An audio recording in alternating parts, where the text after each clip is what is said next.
青年の名は中川亮という。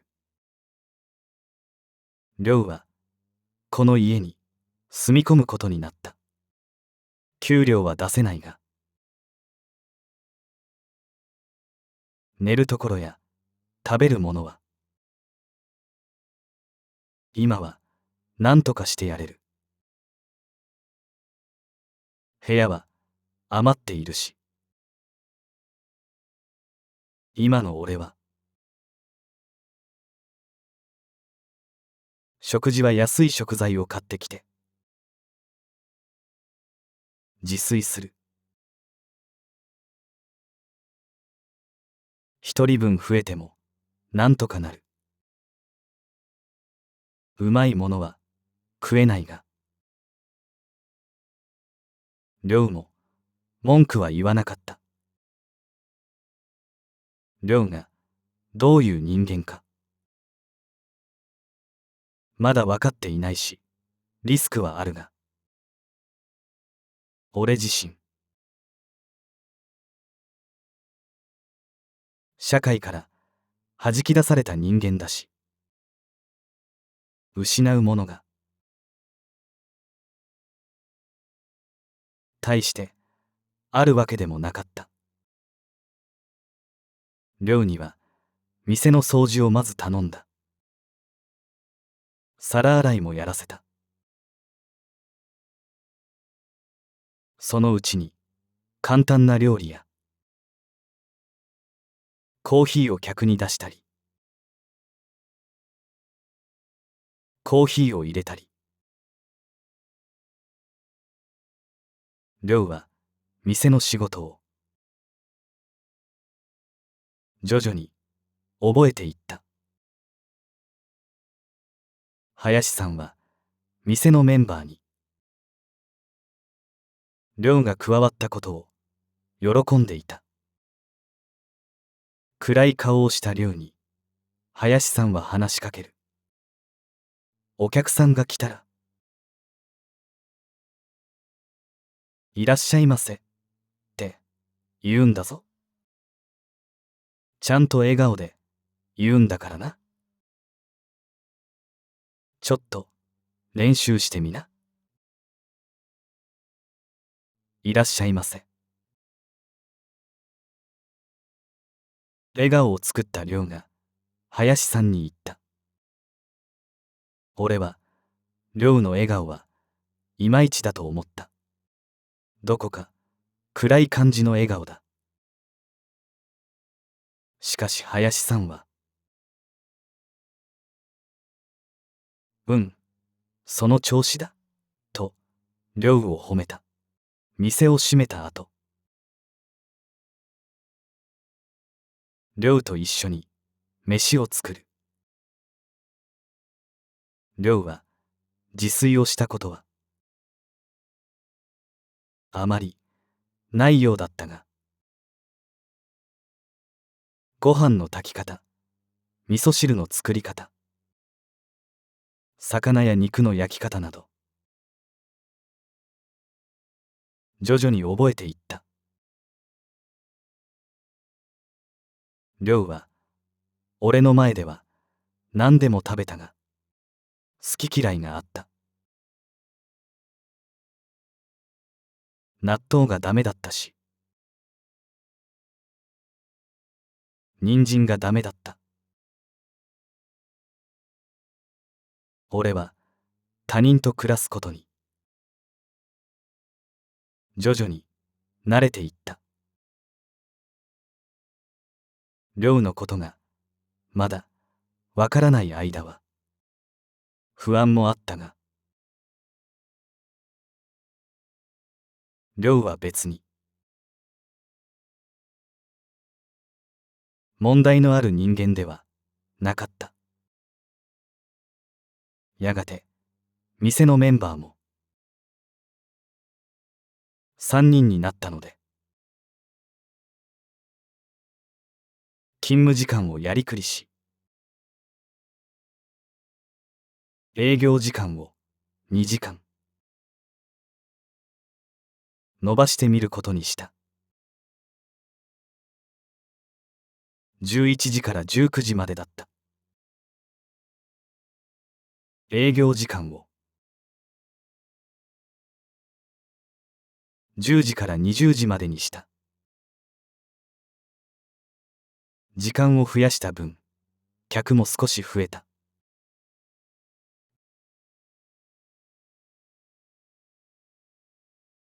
赤字は相変わらずだった。黒字に転じることができなければ、いつかは貯金も底をつき、破産する。そのことがいつも俺の頭の片隅にあった。利益率をもっと上げてみようかとも思ったが、それもできなかった。客が離れていくのが怖かった。昔この店は商店街の真ん中にあった。立地条件は最高だったのだ。しかし今は違う。昔にぎわっていたこの通りはどこも店を閉め、人通りは少ない。そんな場所にある店が値上げなどしたら、客の足は遠のいてしまう。林さんが、どうした暗い顔して、と。その日の天気のような明るい声で言ったので、我に返った。さっきから悪いことばかり考えている。悪いことばかり考えていると、ろくなことがない。俺は思い直した。今、店の客は少しずつ増えている。赤字には違いないが、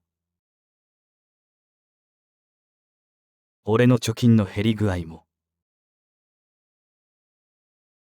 少しずつマシになってきた。状況は良くなっているのだ。今はそれを喜ぼう。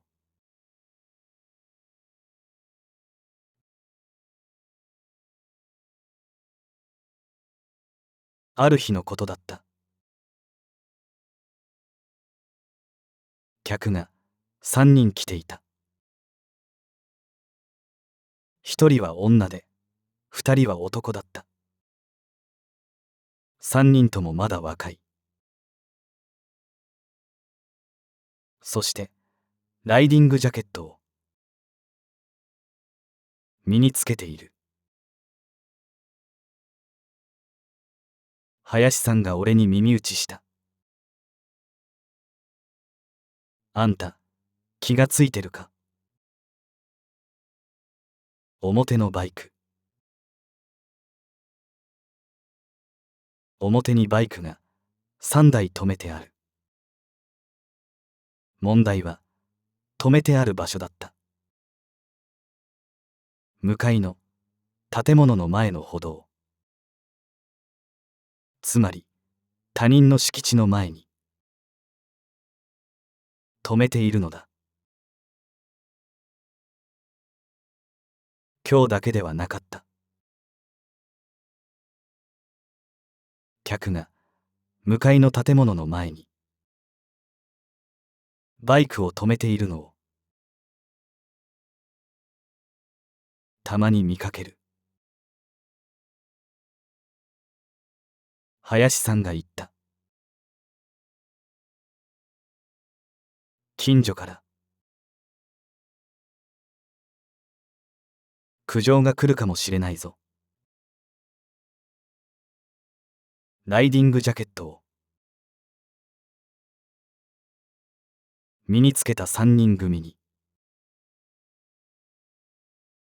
表のバイクをどかしてくれと言えなかった。数少ない客に苦情など言って気分を害したくない。この店には車で来る客はいない。店の前の片側一車線の道路は狭くて車は止められない。しかし歩道にバイクを止めることならできる。そして周囲の商店は皆店を閉めているから。バイクを止めても見とがめられる心配はないと思ってしまう。しかしこの辺りに誰も住んでいないわけではない。頻繁に自分の家の前にバイクが止まっていたらいい気持ちはしない。時々考えた。バイクの駐車違反の件を一体どうしたらいいのだろう。店の前に止めてくれれば多少はマシだが、それも路上駐車だし、駐車違反であることに変わりはない。だから客に店の前にバイクを止めてくれとは言えない。店の近くに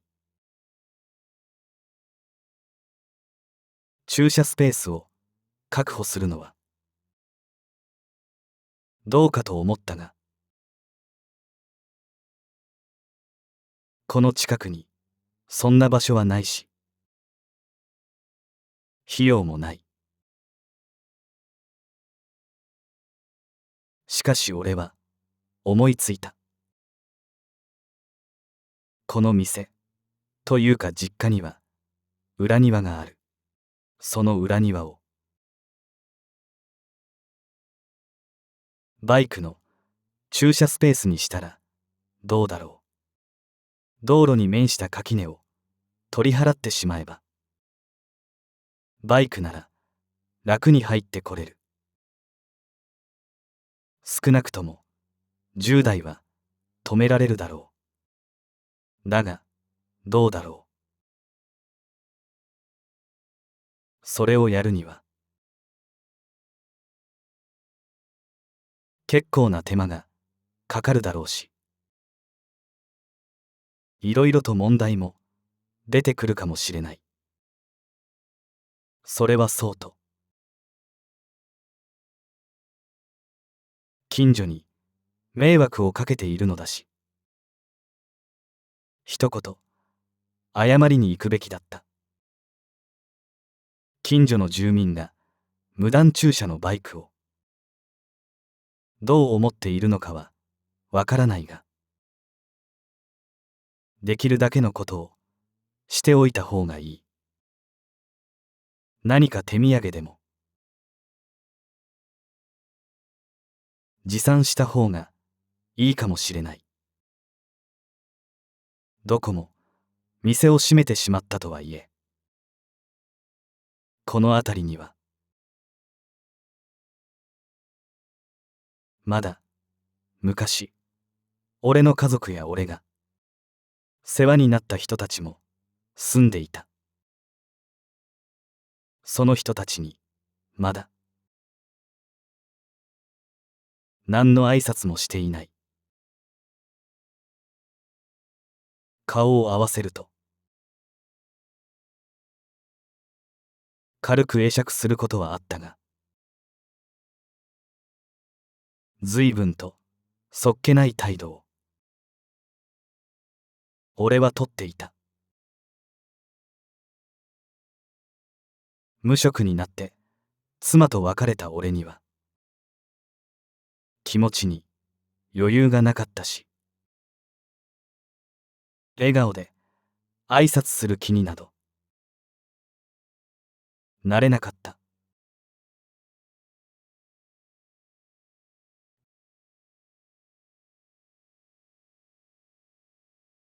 一軒目の門の前に立った時、緊張した。挨拶回りなどやめたくなったが、手土産まで買って何もせずに引き返すわけにもいかない。子供の頃、母に連れられて俺は何度かその家に遊びに来たことがあった。呼び鈴を押すと、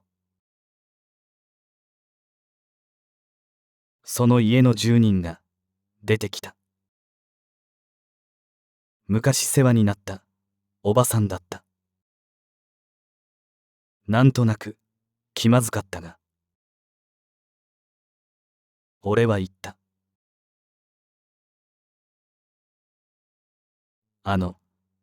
うちの店のお客さんのバイクなんですが、時々お宅の前に止めてしまってご迷惑をかけているのではないかと思いまして。おばさんは何のことを言われているのか少し考えた。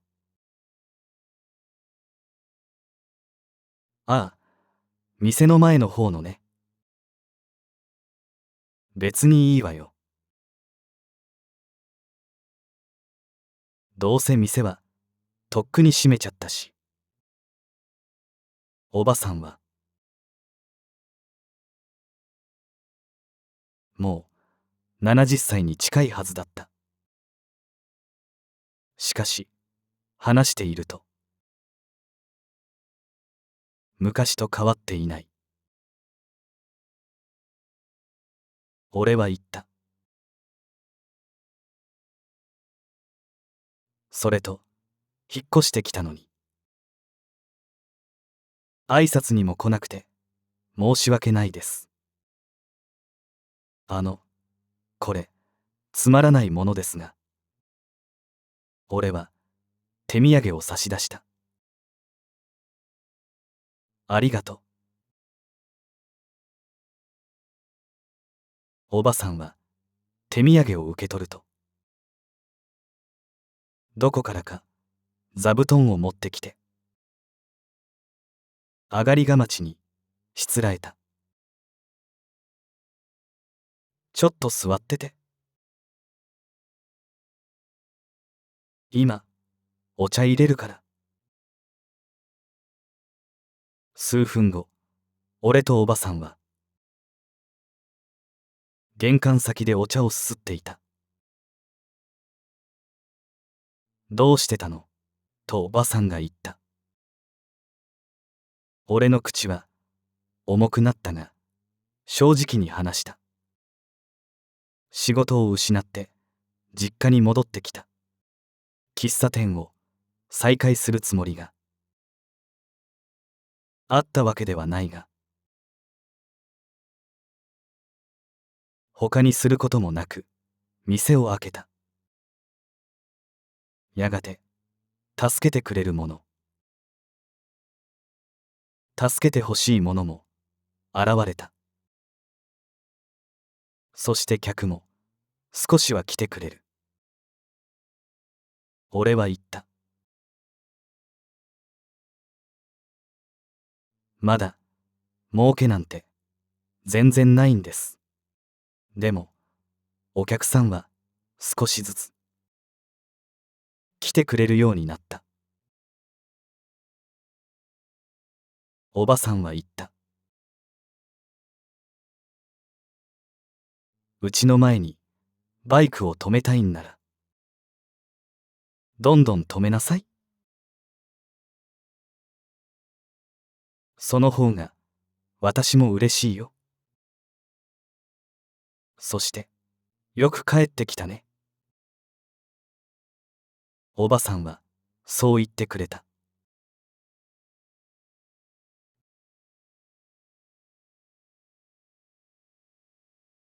近所を10軒ほど回った。